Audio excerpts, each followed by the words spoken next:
So far we have learned many things about tuples. So if you want to try some exercises and check your gathered knowledge, what you can do is you can go to Google and search for gigs Python tuple exercises and visit this link. As you can see, there is many basic programs. You can open this and read the codes.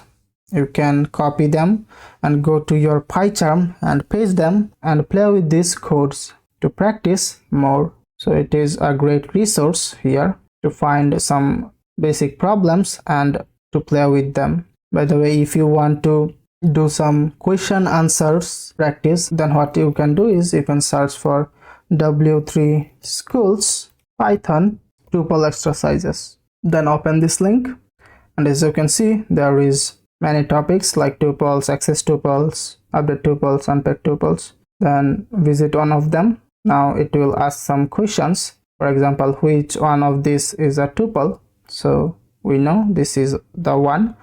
Then submit answer. As you can see, it is the correct answer. Now the next question is use the correct syntax to print the number of items in the fruits tuple. So you can write here len, then just pass fruits. If you submit answer, as you can see, it shows that it is correct answer. Then you can go back to the next answer, and that is true false question answer. And the question is tuples items cannot be removed after the tuples has been created, and the statement is true.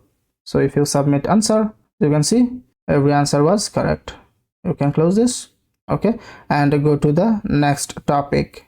So by this way you can practice more and more. So I suggest you to visit these sites and practice to enhance your coding skills. So that's all for now. See you in the next one.